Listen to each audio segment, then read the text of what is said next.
From bombshell to dish rag, why Stanley Kubrick cast Shelley Duvall as Wendy in The Shining.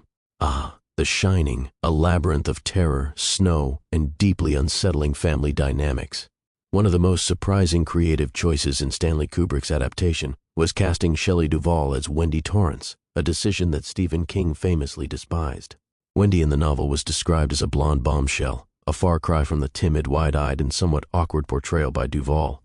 But why did Kubrick swap out King's vision of a Hollywood archetype for the quirky charm of Shelley Duvall?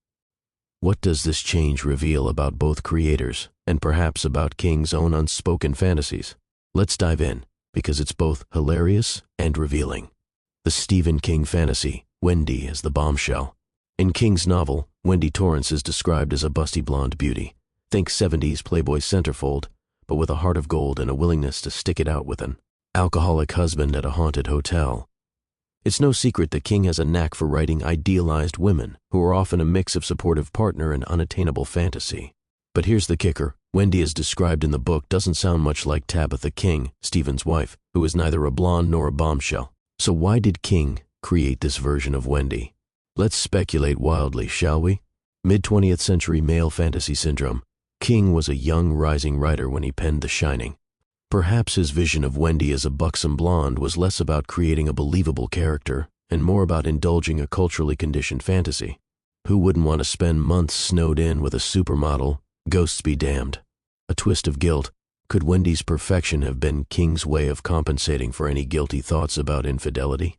By creating an impossibly idealized version of his protagonist's wife, perhaps he was, ironically, putting his own conscience on trial. Symbolism or stereotypes.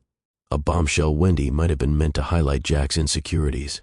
After all, what better way to show a man unraveling than pairing him with a partner he feels unworthy of? Kubrick's Wendy, the anti-bombshell choice. Enter Stanley Kubrick, a director with little regard for traditional archetypes.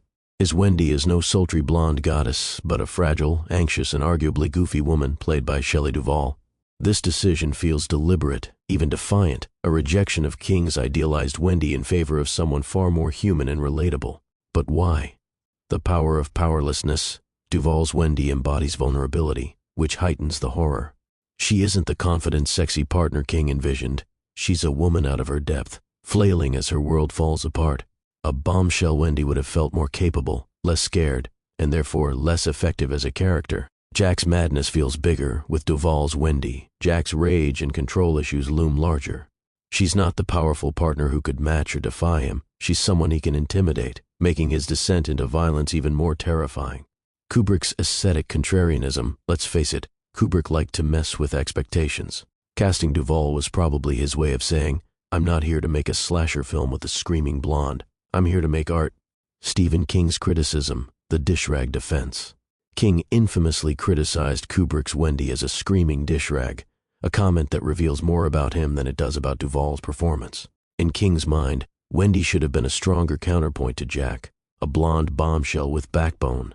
But that critique ignores the nuances of Kubrick's vision. In Kubrick's world, Wendy is meant to crumble, to be overpowered, to barely hold it together. The horror of her situation isn't just in the ghosts or Jack's axe-wielding. It's in the reality of a woman completely unequipped to fight back. King's idealized Wendy would have been a different story, a heroine fighting tooth and nail, more final girl than frazzled mom. Duvall's Wendy, by contrast, is a portrait of raw fear, a more haunting and frankly relatable portrayal for many viewers. The hidden subtext, King's Wendy in the Overlook Hotel. Let's go full armchair psychologist here. Could King's idealized Wendy represent a subconscious fantasy tied to the Overlook Hotel itself? A remote, lavish place where a struggling writer and his perfect wife are trapped together? The hotel is seductive, promising Jack a better life if he just sacrifices the people he loves. Maybe Wendy as a blonde bombshell wasn't just about beauty. It was about the temptation to trade in reality for a fantasy, a theme that mirrors Jack's descent into madness. Meanwhile, Kubrick flips the script. His Wendy isn't a seductive fantasy. She's reality itself, messy, imperfect, and harder to escape. It's no wonder Jack loses his mind. Conclusion: bombshell versus dish rag.